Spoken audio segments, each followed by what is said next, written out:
I'd like to take a moment to recognize the recent passing of a political giant and legendary leader who was also known as the Lion of Lenox Avenue. Congressman Charles B. Rangel was not only the longest-serving member of the New York delegation, but also a dedicated war hero, founding member of the Congressional Black Caucus, and a fierce champion for the people of Harlem and the people of this country. In honor of his extraordinary life and legacy, I ask that we bow our heads and pause for a moment of silence.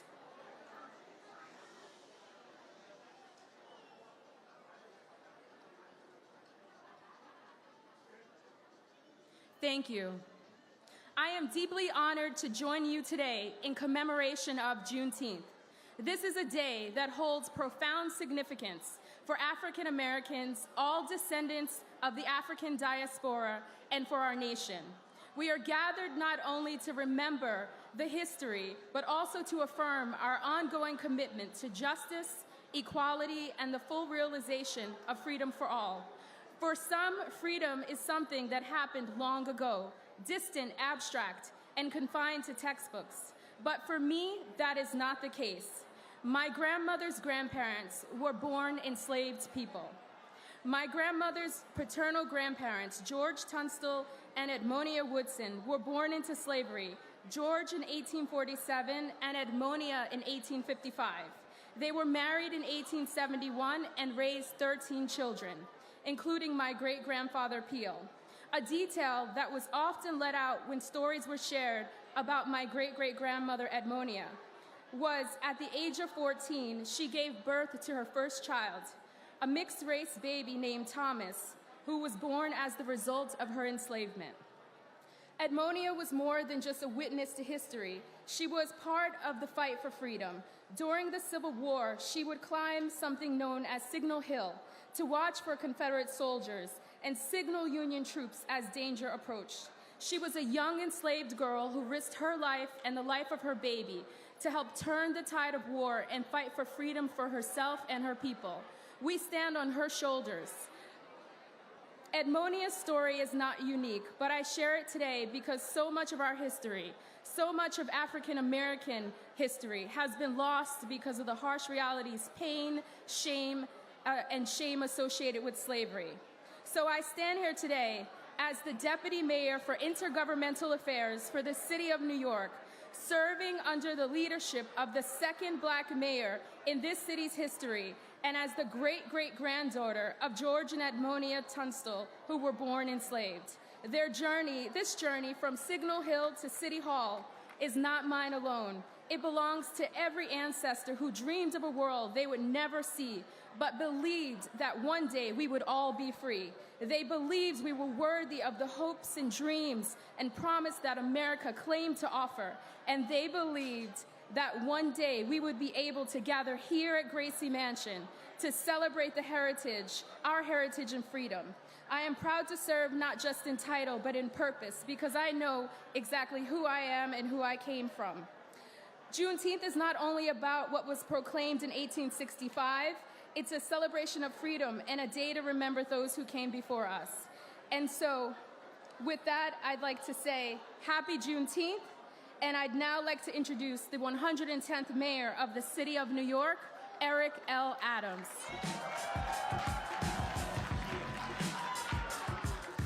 Stay focused, no distractions, and grind. Stay focused, no distractions, and grind. Thank you so much.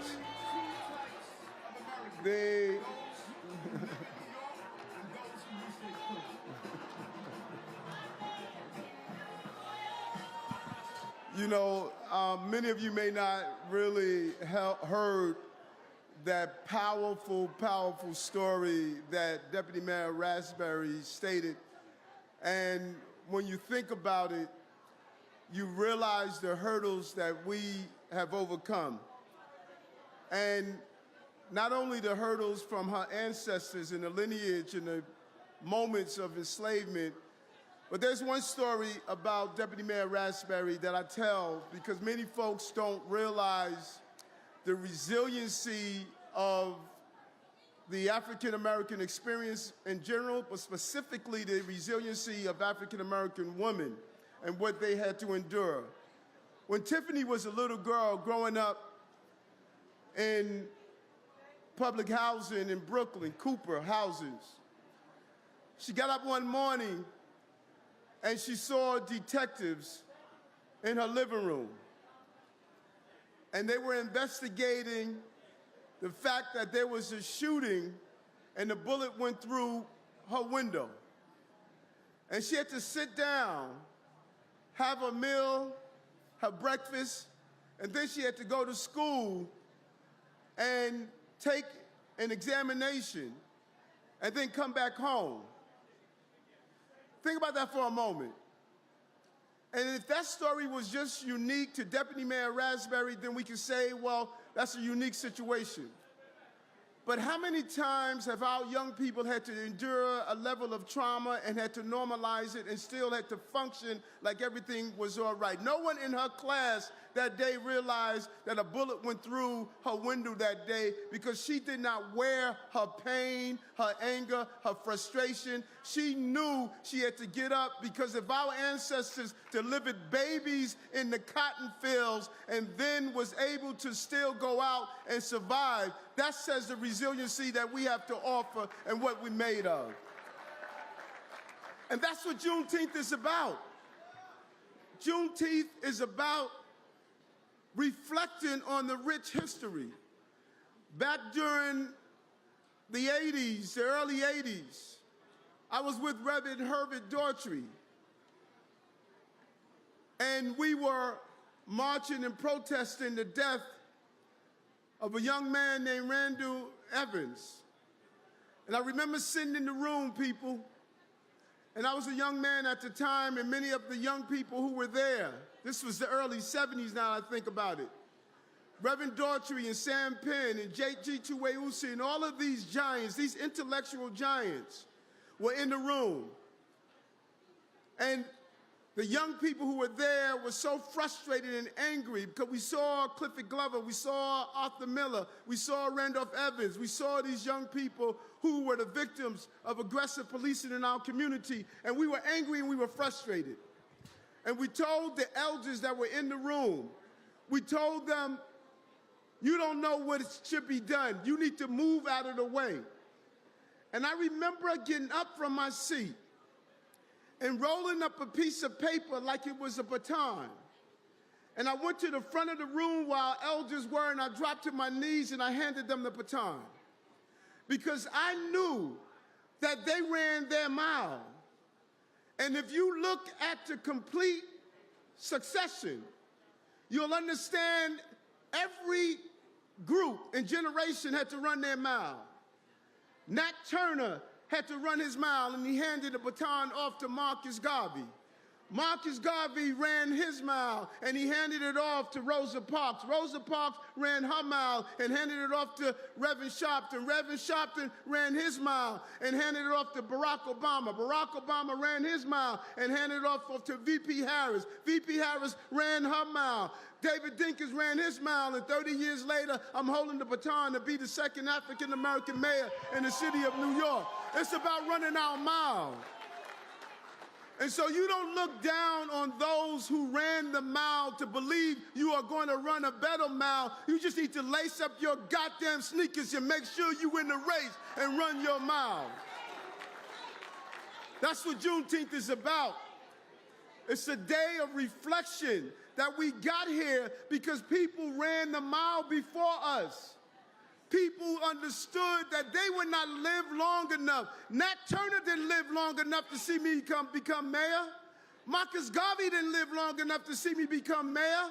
Malcolm X didn't see me become mayor. David Dinkins didn't see me become mayor. Everyone that ran the mile, from Mary Bethune to Rosa Parks to all of these great leaders that ran the mile so we could be under this tent right now and ensuring we could take someone like a Tiffany Raspberry, whose ancestors were slaves, is now a deputy mayor in the most important city on the globe. That's what this moment is about. And that's why we're here. Because we leave here and then we go out there and we show the richness of our culture and what we stand for. And no, we're not perfect, folks. In fact, if you're the perfect one, you need to leave Gracie Mansion. Because this is a place of perfectly imperfect people that are just dedicated to getting the job done. And we did it in this city. They didn't think we can do it. Drop unemployment by 20% in the black and brown community. Move more people in housing from homelessness to permanent housing. Go look and see who's homeless in this city living on our trains. They look like you. Invested in our children. Our children are now getting dyslexia screening so they don't speak 30% of our prison population. We have turned this city around. And it's been turned around with the ancestors of slaves. And you should be proud of that moment. And we should lift each other up as we continue to endure the challenges that we are facing. And so I'm proud to be running a mile that Mayor Dinkins handed me the baton. He was a hero. He was a valiant and brilliant man. And in that spirit, we're honoring a group of honorees today who have done their work. They are running their mile. And let's lift them up as we honor them and as we continue to acknowledge the power of Juneteenth. It was my honor to name Juneteenth as a city holiday in this city. It was my honor. It was my honor to be the first mayor to raise the Juneteenth flag at Bowling Green, steps away from where we were sold into slavery. It was my honor. And it's my honor to welcome all of you here to the People's House, to Gracie Mansion. Thank you so much.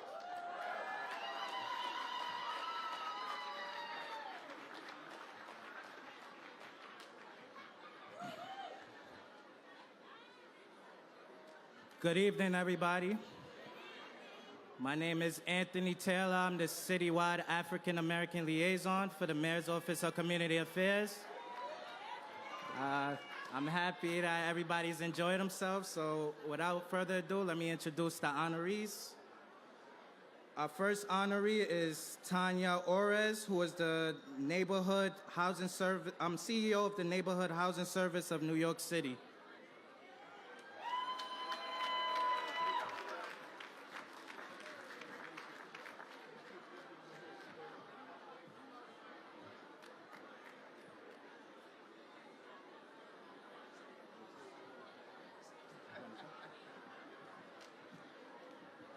Hello, good evening.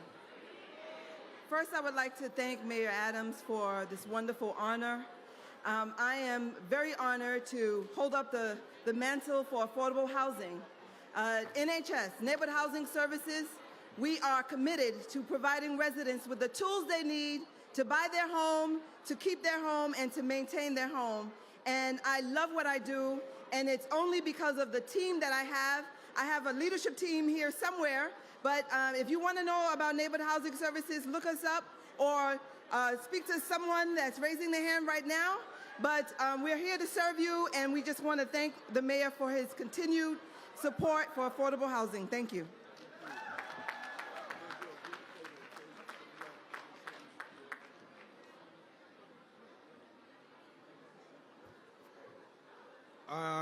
Our second honoree is L. Joy Williams, who is the president of the New York State NAACP Conference of Branches.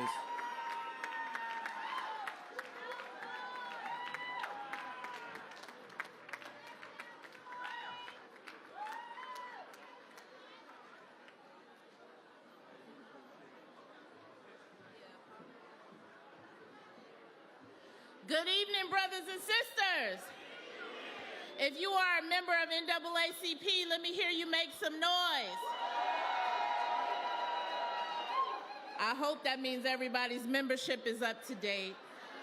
I want to thank the mayor's office, the mayor and staff for recommending I accept on behalf of the NAACP New York State Conference, and we look forward to your continued engagement as we move forward with justice and equity in this country, and particularly in this city where we need to make the space one that all people,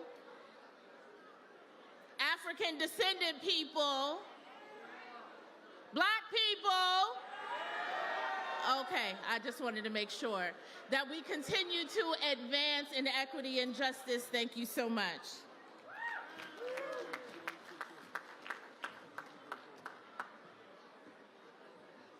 Our final honoree is Ben Harney, who's Tony Award winner for Best Actor in the musical Dreamgirls.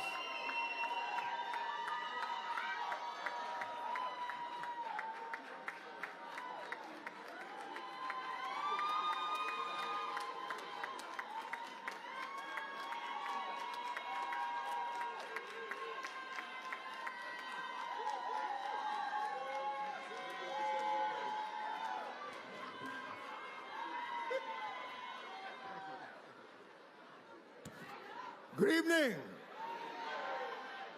Mayor Adams said that one of the important things about Juneteenth was reflection.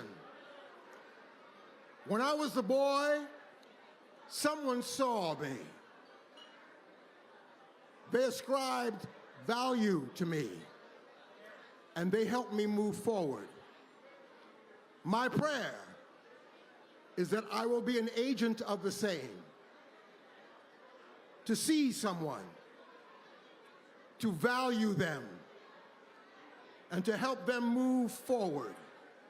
We need that today, to see each other, place value on each other, and help each other move forward. As a matter of fact, there was a young lady I met who saw me, valued me, helped me move forward. Her name was Olive Pointer.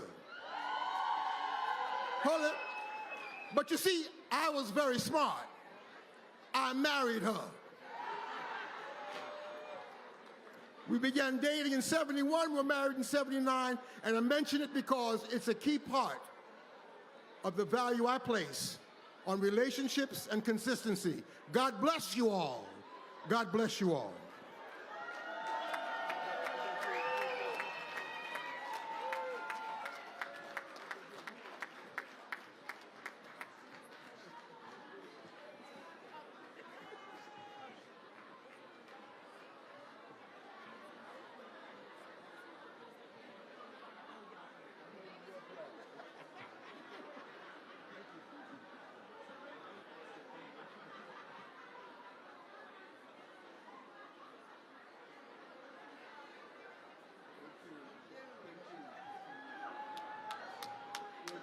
Charles Rankin.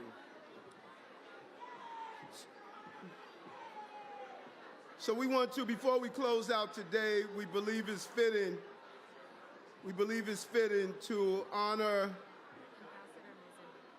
our giant, but I want to acknowledge also the presence of our ambassador and permanent representative of Mission of the Republic of Uganda, who was here, ambassador, the permanent representative of the Mission of the Republic of Guinea, the ambassador and permanent representative of the Republic of Mozambique, our Consul General from Jamaica, our permanent representative from the Republic of Ethiopia, and our ambassador and permanent representative mission of Haiti, the UN. And so we want to do one last presentation before we depart, and that's for our brother, Congressman Charles B. Rangel. A real American hero and an African-American legend. When you think about what he has accomplished, In 1950, he served in the military. He received the Bronze Star, and he received the Purple Heart for saving his colleagues that were surrounded by Chinese firepower. 1970, he later became the congressman in the District of Harlem.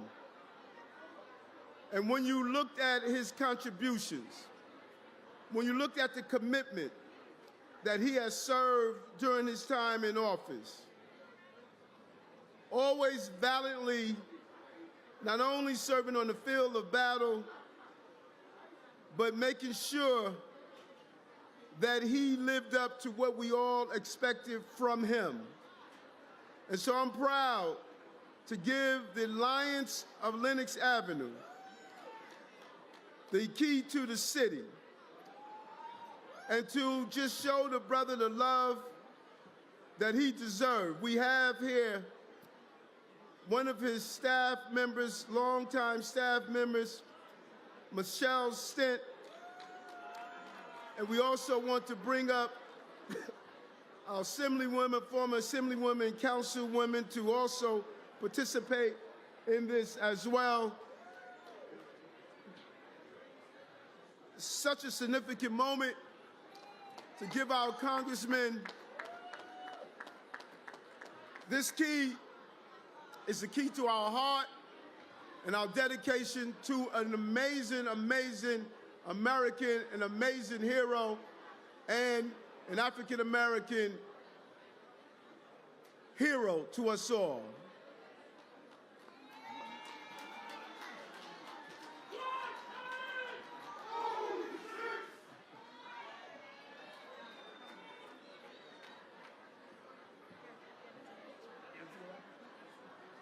Benny.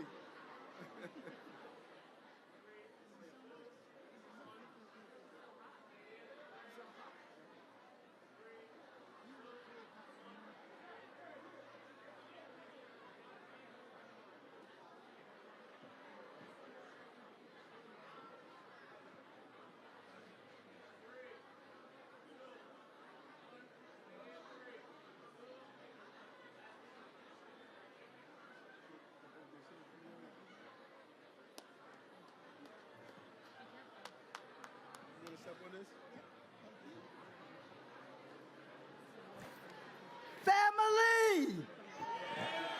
Family! Today we're celebrating Juneteenth. Bring it down, family.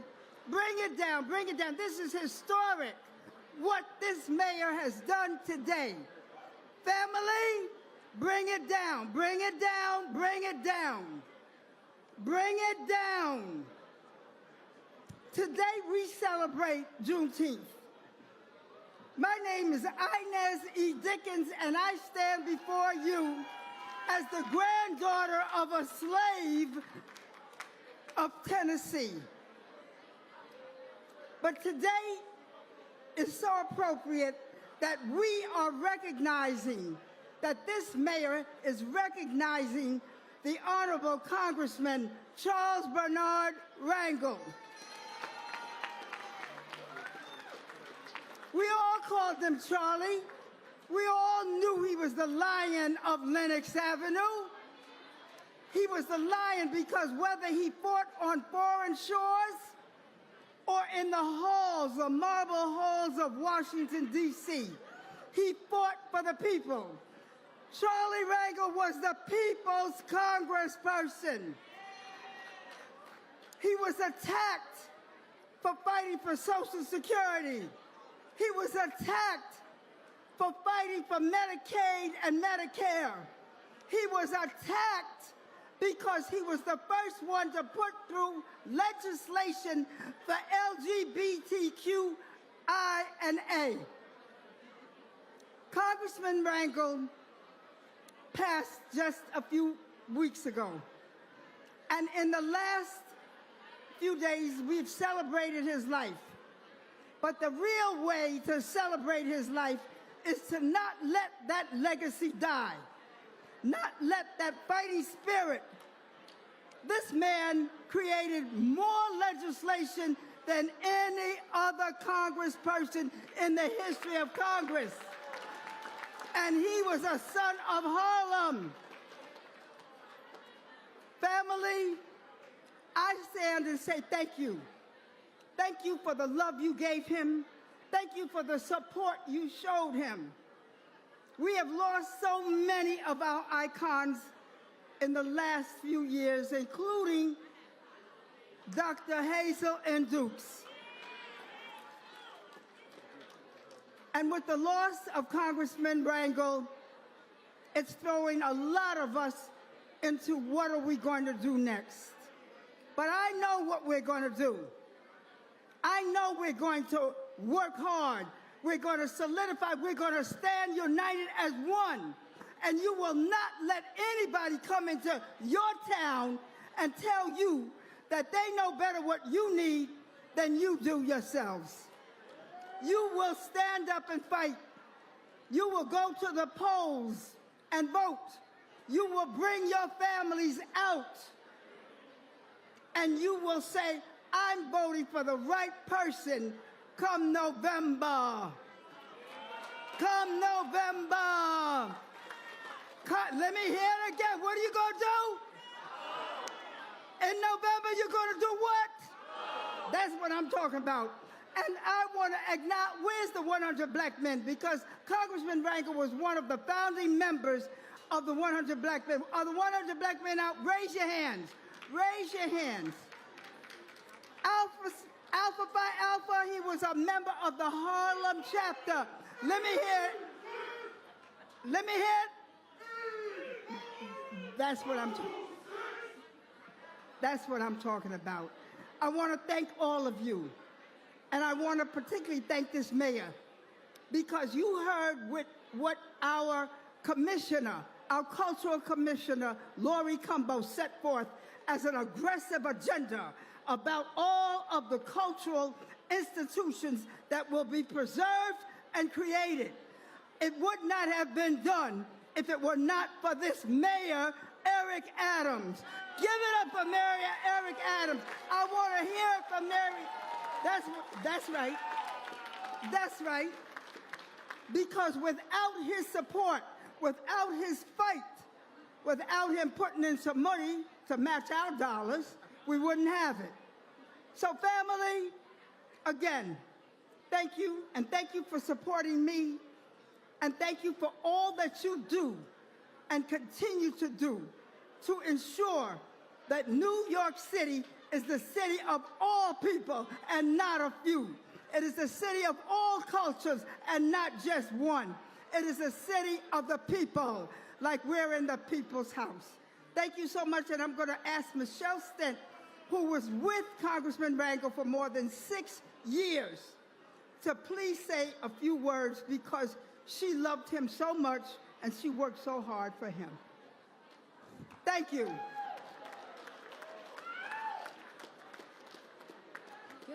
Good afternoon, everyone. I may not be as eloquent as our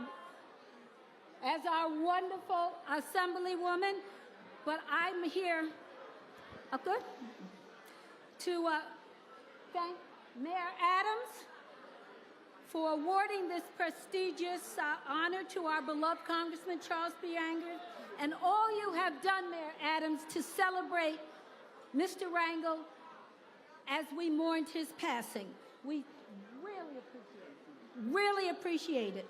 On behalf of the Rangel family, Stephen, Alicia, Adelina, and his grandchildren, I want to thank you. They are so sorry they are unable to be here today, but they very much wanted me to thank all of you. Mayor Adams, Mr. Rangel had accepted this award several months ago when it was first presented to him. He said he would be here if his health allowed it. Well, his health didn't allow it. So I am here for him to say thank you all. I am Michelle Stent, and I worked at City College for Mr. Rangel. I was there for almost 6 years. He chose City College to put all of his papers and to build the programs that he wanted to leave for this city that he loved so much. What he always said is, City College of New York is my community and my community's college. He even gave himself the title Statesman in Residence, which he thought was really cute because he made us put it on a card and give it out everywhere we went. Inez Dickens, and I'm sure most of you know his history as a congressman, but I just wanted to tell you that he was as productive in the 10 years of his retired life as he was during his wonderful terms in Congress. One of his proudest achievements was the Charles B. Rangel International Affairs Program, which is now at the U.S. State Department. What it does is it allows students and prepares young people to work in the U.S. State Department. And it has produced over 500 to 600 students in the last 10 years. Our current administration has eliminated the Rangel Fellowship Program and has canceled applications for the 2026 and 27 year program. Mr. Rangel was aware of this before he left, but I promised him, Congressman Reeks promised him, I know everyone in the city promised him, Kendall, everyone here, to continue this program, and I will continue to fight for that. I am a product of what Congressman Rangel, Alma Rangel, and the Congressional Black Caucus did to bring black staff to Capitol Hill. I was chosen by the Rangels to be in the first intern class ever, and I ended up as the first black counsel on the House Education and Labor Committee. This is what both Mr. and our beloved Alma Rangel did for young black students, which he never, ever stopped mentoring. When Mr. Rangel came to me in 2019 and asked me to work with him, I was honored. And I realized I had the privilege of being the last staffer. I realized that my career started with him as an intern, and my congressional career would be ending with him. Let me ask you, he was mentor extraordinaire. How lucky could anyone like me be?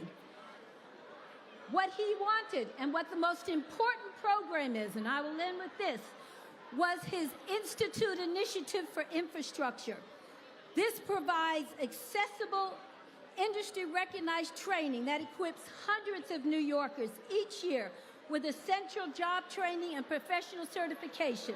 A lot of us worked on this program. I call it Team Rangel, and I want to thank Michael Gardner, Inez Dickens, and all of us who have worked with him to make his retirement dreams come true. We are also working on his conference center, which we invite everyone here to see, because it will reflect his life, and it will be Harlem through the eyes of Congressman Charles B. Rangel. In closing, I would like to say he has done as much for me as anyone else. He helped name streets in Harlem after my grandfather, after Mayor Dinkins, and many, many others. When Mr. Rangel was in rehab, he was still working, and I asked him to sign a book for me, and he wrote in it, "I couldn't have done it without you." He looked up at me and he said, "Michelle, can you read what I wrote?" I said, "Of course I can, Mr. Rangel." He took my hand and he said to me, "I mean it." And I want to just say to you, Mr. Rangel, because I know you're there looking down at all of us, I couldn't have done it without you.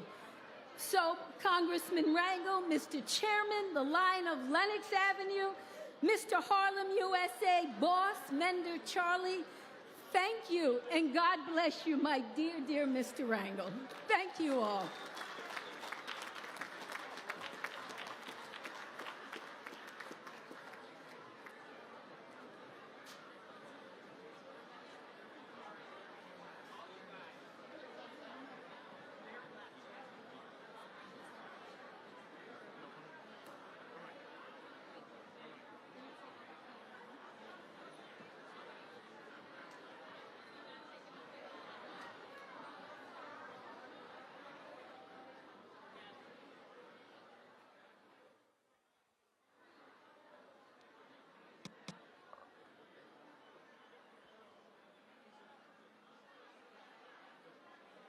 Yes, once again, ladies and gentlemen, hope everyone is feeling good on this beautiful Juneteenth evening. If you're feeling good and you know you look good, make some noise for yourselves. I said if you're feeling good and you know you look good, I said make some noise for yourselves. Let's play some classics real quick before we get up on out of here.